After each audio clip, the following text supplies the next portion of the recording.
When I was in secondary school, I used to say that if I ever got married to a pastor, that would be the first pastor in my lineage. I don't know that God had a curveball for me, and I was going to be the first that I know. Anyway, I thank God for boldness to accept his call, and which is one of the reasons that I'm documenting this series. I want you to hear about my story in a way that is relatable, in a way that would encourage you if you're struggling to accept your call in the Lord. And for vibes, really, some parts of my story are not that deep. They're just bands. It's like a diary of sorts.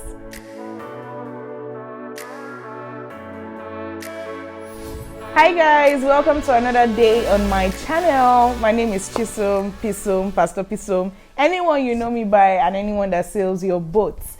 So if this is your first time on my channel, please let me know in the comment section, how did you find me? Why are you here today? I'm not saying you should go, I'm not chasing you, please. I want you here. But I just want to know how you found me. If you've been on this channel for the longest time, let me know when you found me, how you found me, and what your favorite video has been so far. On to today's video, we're exploring something entirely new, never seen before, exclusive to this channel. I'm starting a brand new series. It is titled Diary of a Pastor's Wife or Diaries of P.Som, whichever one. I don't know which one I'll pick, but one of the two. And it's interesting because, as I said before, I'm P.Som, or known as P.Som, which is short for Pastor Chisom. I'm a pastor at the Vivified Church, and my husband is the lead pastor of the Vivified Church. So I'm married to a pastor, basically. But before we got married, I was ordained as a pastor at Circle Church Global, which is home to me as well. And it's been an interesting journey being a pastor and also married to a pastor. When I was in secondary school, I used to say that if I ever got married to a pastor, that would be the first pastor in my lineage. I don't know that God had a curveball for me, and I was going to be the first that I know. Anyway, I thank God for boldness to accept his call, and which is one of the reasons that I'm documenting this series. I want you to hear about my story in a way that is relatable, in a way that would encourage you if you're struggling to accept your call in the Lord. And for vibes, really, some parts of my story are not that deep. They're just bands. It's like a diary of sorts. So yeah, small disclaimer, this is also not an apologetic side of the channel, so this is not where we'll be dragging did God call you, did God not call you, God called me. You can catch up later. But anyway, I'm not trying to start fighting. Chisom, behave.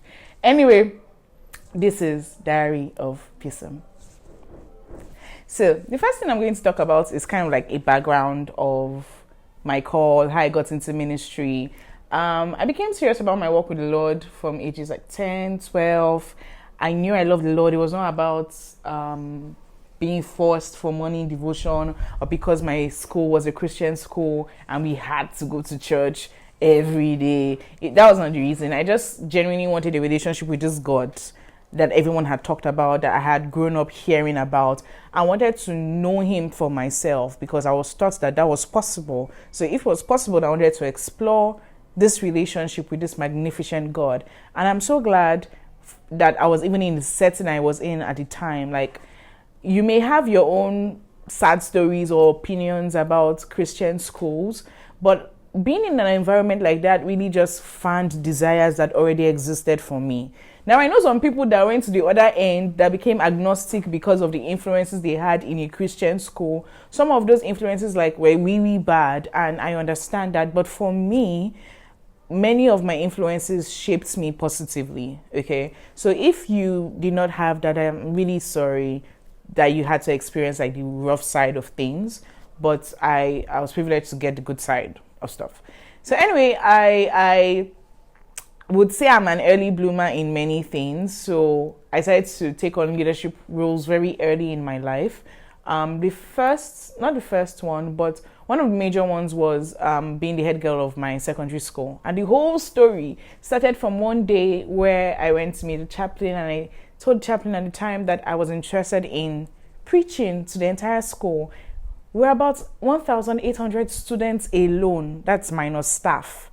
So it was wild that I wanted to do that, but I just had this really burning passion in my heart to share something that I had learned. It was from Book of Corinthians, and how Paul was saying, you are our epistles, And something about that chapter really fueled me and carried me on for a long time in that phase of my life. And I was eager to share it with people. That was my first time on a major stage in front of thousands of people. And thankfully, I delivered the sermon well. I remember a teacher walking up to me after assembly and telling me that, "Oh, Chisom, this sermon blessed me." And I was so humbled because she was old enough to be my mother. She was like, she's my mother's age mate, thereabouts. And so I was so humbled, an adult, first of all, was humble enough to come and tell a teenager at the time that, "Oh, the sermon you preached as a teenager blessed me." I was really humbled by it. But I did not know how far that singular act would go.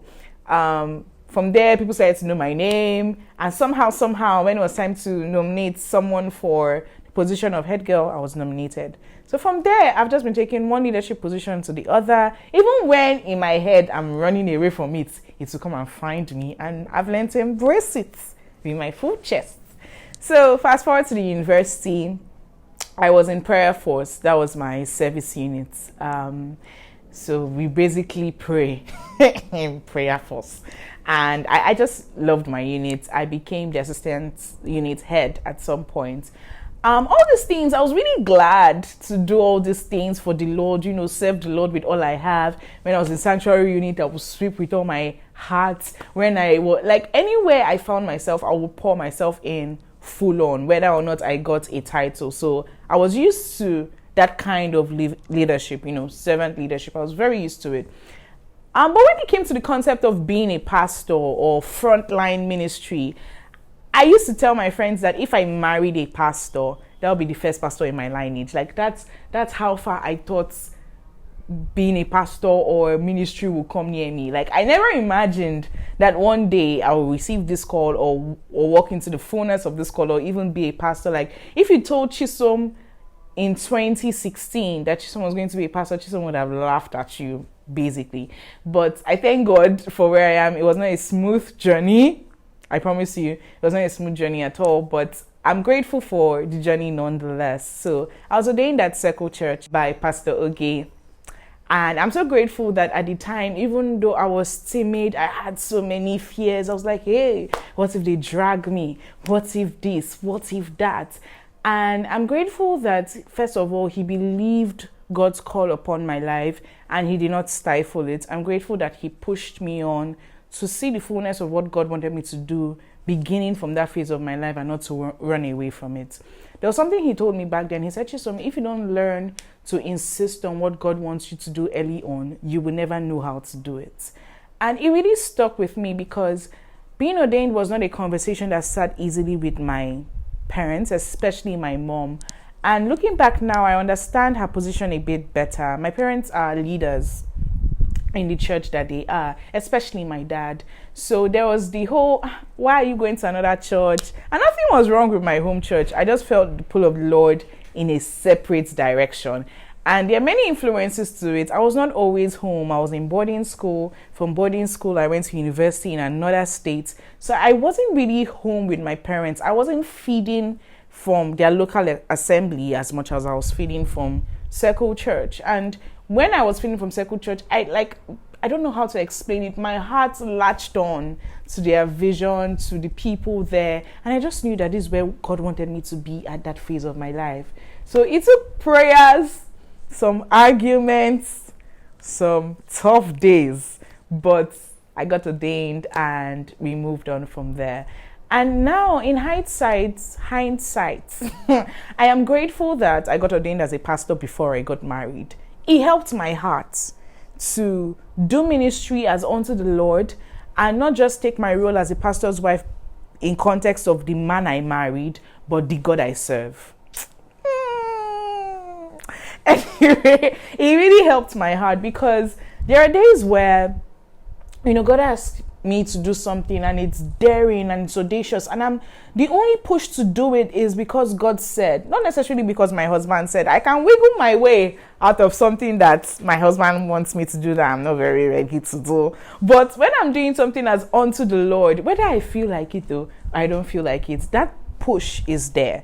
Now, if you are married to a pastor or you want to marry a pastor, trust me, it's a nice life. I don't know why there's so much hate around it, but it's a very chill life. My husband is romantic against the popular connotation that pastors are not. I flex well as a pastor's wife.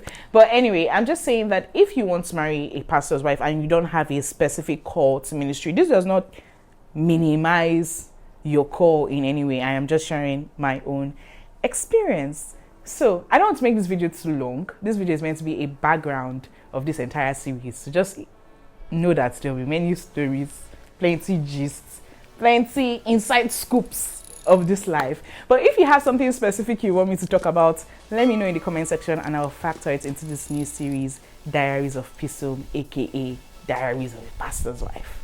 I love you all. Thank you for sticking to this point. Have an amazing one.